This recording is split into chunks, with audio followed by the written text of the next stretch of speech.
Welcome to the Hustle Wing podcast. Today, I'd like to welcome Jason Tropf and Holly Ford, co-founders of Cannabis 10X. Thank you guys so much for being here with me today. Thanks, Perry. We're happy to be here. Thanks for having us. This is great.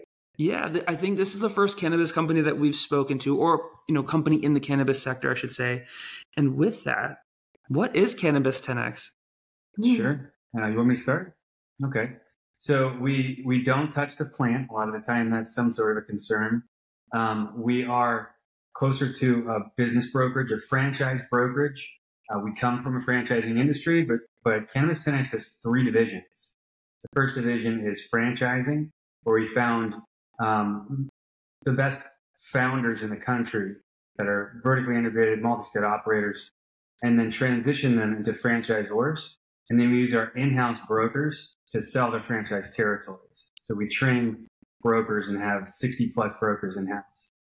So the second division is mergers and acquisitions, more of a complex deal structures with joint ventures and strategic partnerships and business acquisitions.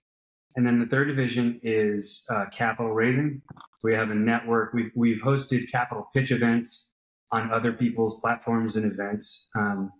And so we did our own events and ended up getting, speakers that were very recognized in the industry, which kind of launched us. So we had Cheech Marin from Cheech and Chong on. We had Bruce Linton from Canopy Growth, which had the largest acquisition in cannabis history, and Terry Booth from Aurora, which he grew to a 14 as a current client.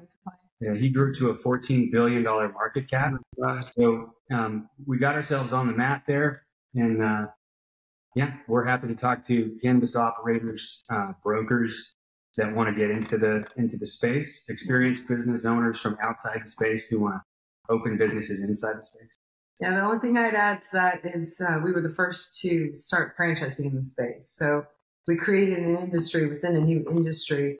And since then, we've been thinking outside of the box, whether it be consulting agreements, JVs, just in different ways, finding biz ops that people with less capital can get involved in, creating micro investments for some of the, mid-sized cap raises, as finders. So we've kind of put something together that most investors can find a niche.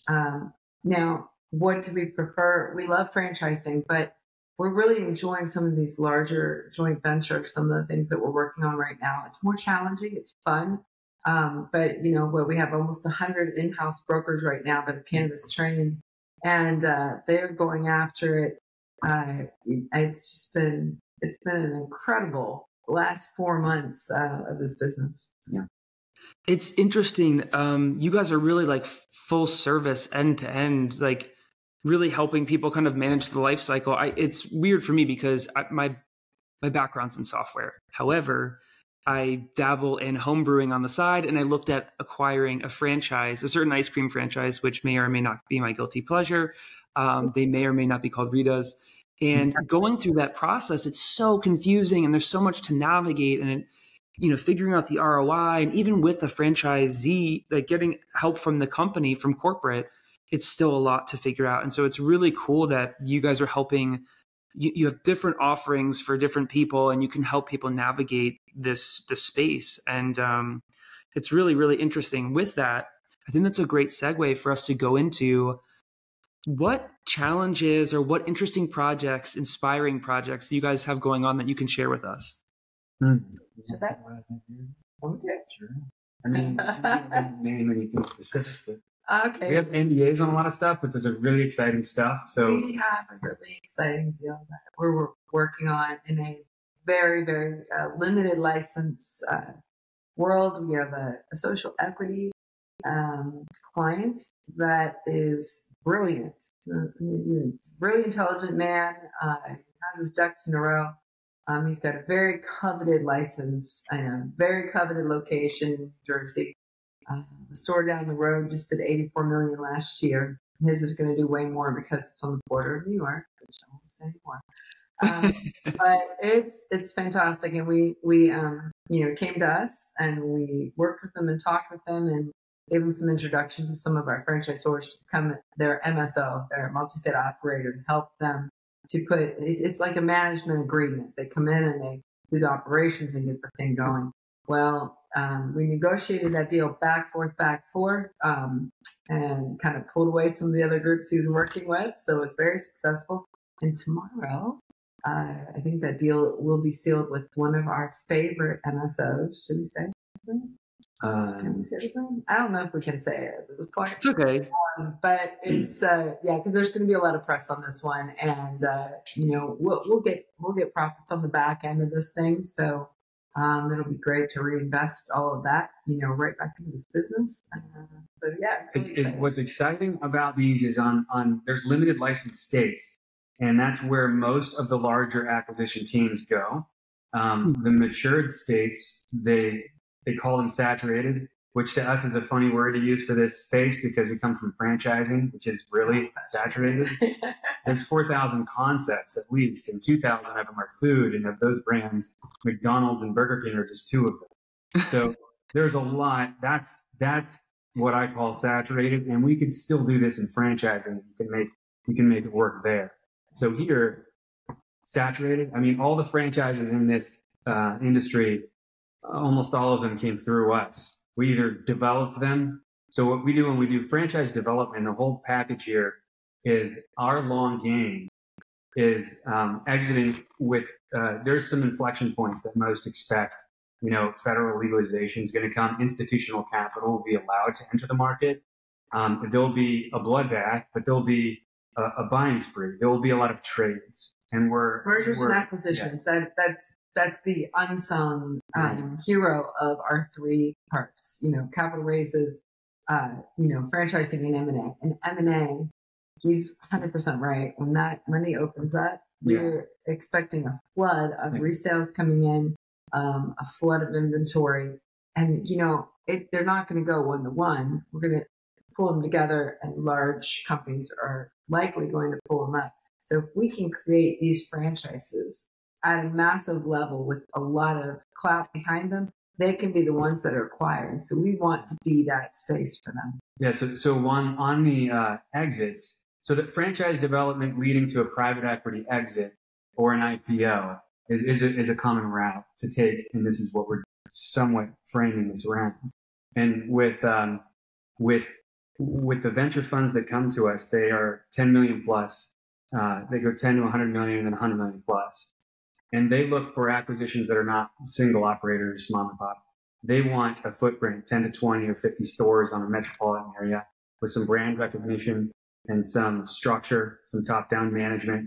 So you have general managers managing store managers, managing, hiring, firing, training budtenders and operations, grand openings, experienced operators. So that's what they're looking for. That's what we do. That's what franchising is built to do. And at the beginning, and even still, most of these people that we come across that are raising capital, they have to give away equity to raise a couple $1 million to open one more location. And then they have to do that again, and they have to do that again, like series A, B, C, D. And at a certain point, founders can be kicked out of they're a minority partner at some point in their own company. And we've had a couple clients actually get kicked out of their own company. So franchising, you keep your equity. It's a great position for founders to go. It's a lot of work, but when you structure it correctly and off the bat and get that structured correctly, with your core business operations, then duplicating that across the country is what we're focused on. It's funny hearing you guys talk through it. Reminds me of it just reminds me of the John D. Rockefeller monopoly Wild Wild West era, because it's such a new space, and it's crazy. You guys are talking about M&A, and there's so many software companies that are like, that's the dream, right? They'll probably 90% of them never really get there, but it's just crazy how Cannabis 10X is a very accurate name, I would think, for what you guys have seen and experienced and what we'll probably experience soon. But I want to segue into, our user base here, that folks that are tuning in, listening, watching, they're professionals, maybe in the marketing space, maybe in the sales space, maybe they're software developers, maybe they're negotiation or purchasing people. How can they support you guys in what you're doing as side hustlers or contract workers? How can they support Cannabis 10X? Yeah, we have, you want to talk about brokers? Or? Go ahead. Okay, so we have every month we do a training week for onboarding brokers, and Well, look, to clarify, we want 100 strong, active, referring, closing, making money brokers. Yeah. We don't want people in there that, they're hungry. I don't want to do that. I want to work with the best of the best. And we don't know who those are. We read about some of the people we didn't expect end up being, amazing brokers. We had a woman to share a kind of an off story here, and really sweet lady, very eloquent with her words. She spoke well, she presented well, good grammar, all the rest had all. And then we find out, after we hired her, that she lives in her car, and she was escaping a bad relationship. And she has shown up at all the training sessions with the new brokers because she just wants to learn and just get better and better at what she does. That is the unsung song of Cannabis 10X. We didn't realize how many lives we would impact, not from a consumer level, but right within our organization and bringing people up. And that has been, for me, incredibly inspiring. Yeah, that's a unique situation. And, so when we bring on people, they're referring business owners or business buyers that want to get into the space. They can also go after people who are licensed and operating in the space who want to join the franchise network to be sort of part of a conglomerate that's on the way to IPO, which is better. Most of them already, if they have a discussion, they might have the discussion about it. But once they do, they'll agree that the consolidation that's coming at some point is the mom and pops they're going to be the losers. They're not going to be able to compete with someone coming in and making a consolidation move and just doing economies of scale and the price reductions. Right. They won't be able to compete with that. But to directly answer your question, all of your, the people that you're referring to and how they can come in, how they can be suppliers, et cetera. Well, there's always, a lot of room here. Marketing in cannabis is complex because it's federally illegal. We need a great team to come in. We shuffle through them. I don't know. Have you ever seen Spinal Tap? The drummer combusts. So you need to look at that movie. Actually, yeah. So we go through marketing teams. They don't work, and we keep shuffling through till we get that sweet spot. So we're looking for, and we don't want to interview. We don't want all of your junk in your resume. We want you to show us what you can do. You show us what you can do in 3 months, you're with us for life, but no one's been able to do it yet. So that is a spot that we're definitely looking for. Great umbrella E&O. We need those. We want brokers. We want people that have relationships that we can make introductions. We'll have referring brokers that are not, active cannabis brokers with us that just have people to drop in. I know so-and-so, he's looking for something. Okay, here's a percentage of that. Or I got this business owner, he's kind of interested in franchising. Let's have a little chat. So we get a lot of that. And that's the juice of the network that we like to squeeze. So with that, before we transition on, what does the ideal cannabis broker look like for you guys? Like, what are the personality traits? If someone's listening, they're like, I know this space, I'm really passionate. What is the creme de la creme? What have you noticed trait-wise about those folks? Okay, so we have a creed because of it. Yeah, we have a 10X creed, we call it. The whole first training day is going over that, and I can say that I thought I was good at picking salespeople, and then I'm surprised that the ones that I thought would do great don't, and the ones that I underestimated do.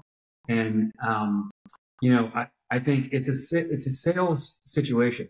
So people who are in sales might not really be good at being people, like a people person. A people person is very good at this.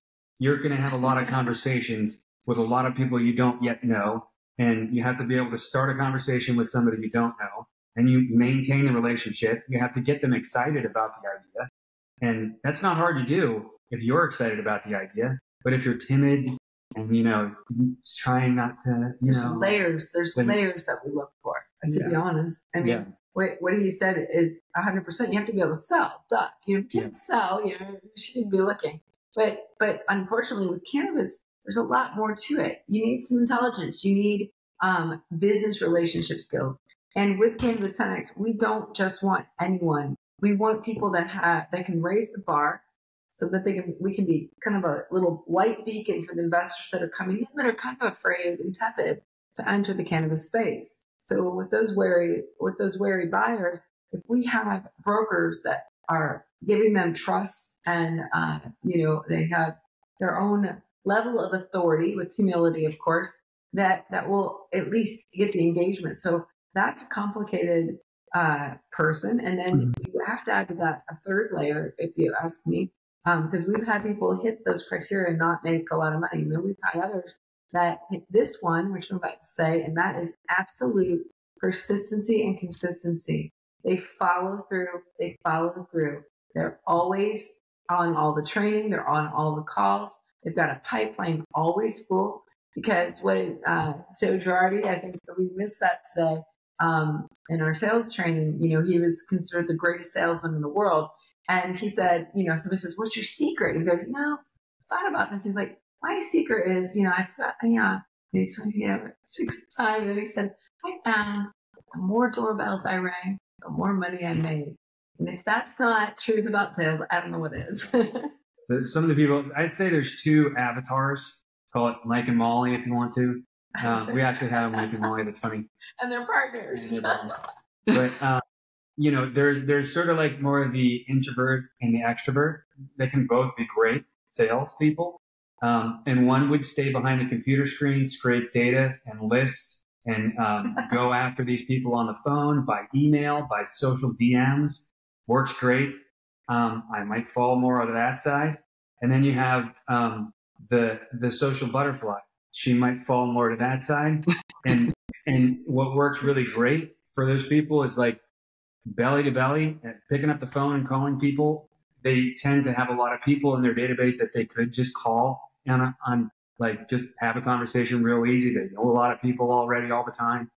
They can go into a market and have an event. They're not afraid to to approach and bring a difficult subject up. And that's we're training these brokers right now, and they're doing great. We're in a session. Tomorrow is the last day of their training, and they're going to be launched.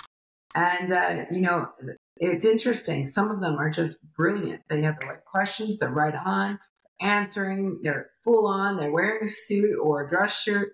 They're right in their camera. And then there's the camera goes off, camera goes on. They're not really participating too much. They're looking up, looking down, not smiling, not reacting. They're like, you're going to suck. You're going to be great. But to finish, the extroverted one can actually, somebody who maybe if they use their local territory, they can sell this anywhere in the country. But if they were going to use their local territory, they could walk into local businesses, meet the business owner, have a conversation with them about, look, we're looking for partners in the area that are interested in opening a dispensary, looking for just experienced business people that are interested in the idea. We have a multi-state operator that wants to do it with you. Are you interested? And some people are great at that because they always talk to everybody and everything. They go to the sandwich and they make a new friend, that type of person. And, there's people that are just very social, like everybody's that. So nice. I mean, they like you and they talk to you. It's a gift. It's a natural gift. It really is. And some people are geared up that way, and it's an advantage for sure.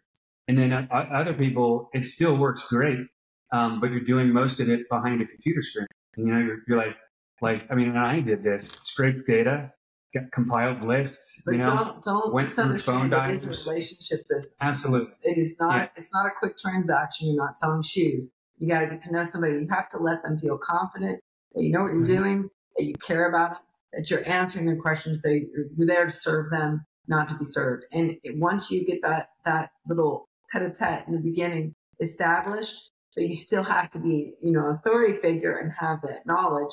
And you get that, what we call it, get in the groove, right?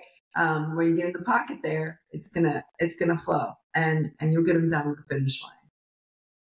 I love that. So, and I'm sure there's a lot of people listening that have the confidence and fall into some of those camps. So, with that, how did you guys end up on Cannabis 10X? I mean, were you guys just like big weed smokers, or were you big business people? Because this is a hardcore business. There's a lot of numbers, a lot of math, a lot of relationships, a lot of negotiation. Why this business? All right, I'll start it out and we'll get into it. So we came from franchising. I'm like second generation franchisor. We had a family business my whole life. It was a franchisor is the corporate office that runs, the franchisees. The franchisees, we had 100 franchisees, and we did that my whole life. I kind of grew up hating it. Resisting it anyway. Like most kids kind of resist it. Parents do. But so from there, exited that business and looked at emerging brands. That's where franchise consultants live. If you're going to purchase a brand, which I was looking at doing, you look at a lot of different brands, and I ended up meeting 200 to 400 brands. At any given point in time, I was consulting for 200 to 450 different franchise brands, and along the way, notice that when they're saturated place, like if they're a great brand, very well recognized brand, it's hard to find good locations. So you need to go to an emerging brand to get those great locations. And then if you want to do that 10, 20 location around a metropolitan area move, you're not going to do that with a Subway or a Burger King. You need to find an emerging brand. So in that space, cannabis. There was only one in the country, and there was one in Canada. So I was working with both of them, and I was writing for Forbes at the time. So I started writing with Forbes as it pertains to franchising, and then niched down to cannabis franchising, and then doing franchise conventions. Came across Holly. She had an international business brokerage, and we met in Cancun and in Cuba, and she was working with a world-class franchising team, and it was noticeable that there wasn't really a franchise market. There's not a lot of franchise brands in the country. So I was talking to a lot of those founders already, and we introduced the idea of franchising their brands as a growth vehicle rather than raising capital. That's not exactly what happened.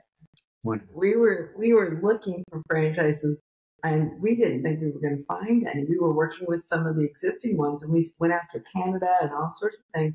And we ended up in capital raises while we were looking, because everybody needed money. And we're like, okay, let's get them money. And this is the out of the box thing. Like, how are we going to do this?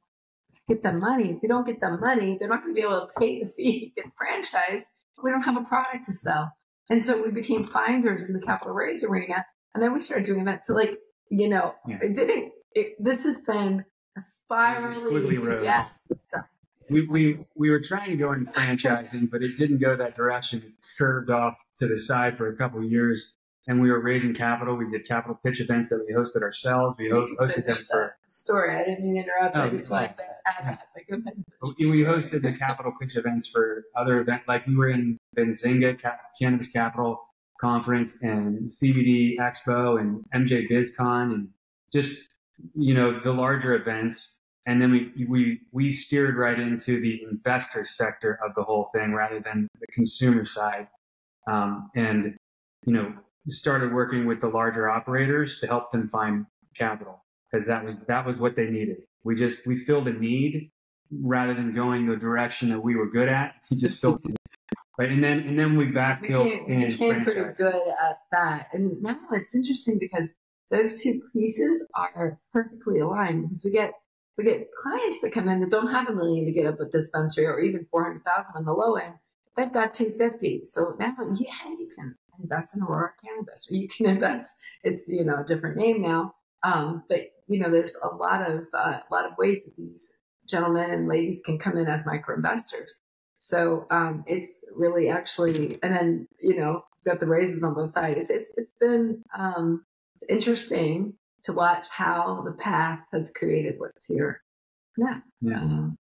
But yeah, so we met in Cancun on the first time, and so I was my background is a little bit different than Jason's. I was working with new businesses, new ventures as a consultant, doing a lot of freelance work as well. And I was working on an e-commerce company to get it off the ground, and we got 0 to $1 million in 1 year. So I ran that show. I kept on with that for 2 years, and then my contract was up. And the owner of the company also owned a franchise, Happenstance, right? And he said, "You know what? Can you do to my franchise what you did over here?" And I'm like, "If you pay me the same amount of money, I can't." And he did. And so I became the director of the company as that went. And I took them into the franchise.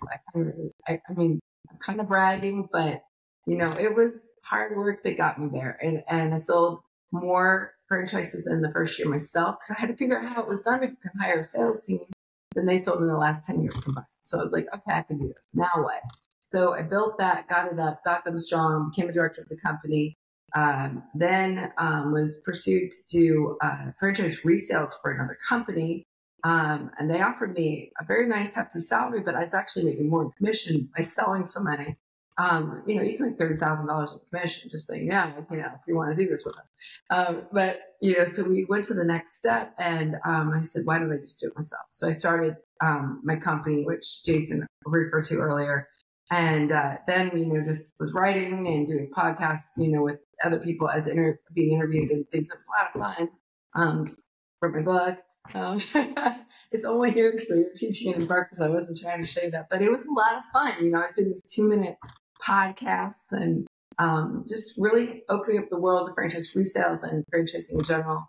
Was very, very blessed. Met with a group, Nick Ianakis, with the franchise consulting company, who took a very short stint with that group, met Jason there. And, he was brilliant. He's talking about what he's doing in the cannabis space. No, I didn't smoke, nothing. I do drink red wine. So I'm like, into all of this. And I'm like, oh, this is like, what an opportunity. And I'm getting bored in my company. It's growing, but I needed somebody. I needed a key player. And I went through 3 or 4 of these guys, in and out.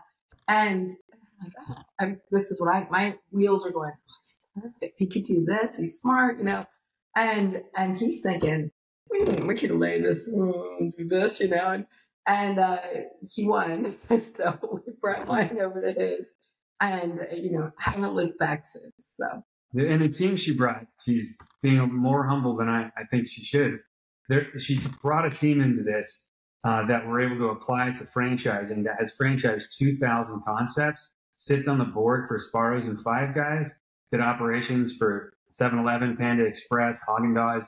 So it's like we're bringing a who's who into an industry that's, Wild Westy. So it's like, and we're honestly, we're developing franchise networks on top of the supply chain as it develops from one state to another, with the the end of getting something that can make an exit to a private equity or do an IPO. Sorry. What a wild story and what a wild pivot, the pivot of all pivots. Well, with that, we're running out of time here, but where can people, Holly, where can people buy the book? Where can people find and connect with you guys? And what's the Cannabis 10X website? Where can people learn more about your company? So the book's on Amazon. It's literally 2-minute topics, but it's a lot of fun. You stop. She's being embarrassed. So cannabis10x.com, you can find us there. You can contact us through that. Should we get emails here? Is that a bad idea? I don't care. I get spammed anyway. Yeah, LinkedIn you. They can LinkedIn you. What's that? They can always LinkedIn you guys. You can use LinkedIn. That's fine. Yeah. I don't check that as often as I probably should. I don't check it at all. Yeah. Okay. Yeah. We just got too busy. Things got great though. I can't complain. And a lot of our brokers are out there using it and talking, but I'm not on it. But if you connect with me on LinkedIn, I'll probably connect, but I won't read the messages. But it's Holly, Holly, at cannabis10x10x.com. And Jason at cannabis10x.com. That's the best way. If you CC us both, you're probably pretty sure we'll see it. Awesome. Holly and Jason, thank you so much for being here. I hope you guys have a fantastic weekend. It's been a blast speaking with you. Thank you, Perry. We'll talk to you later.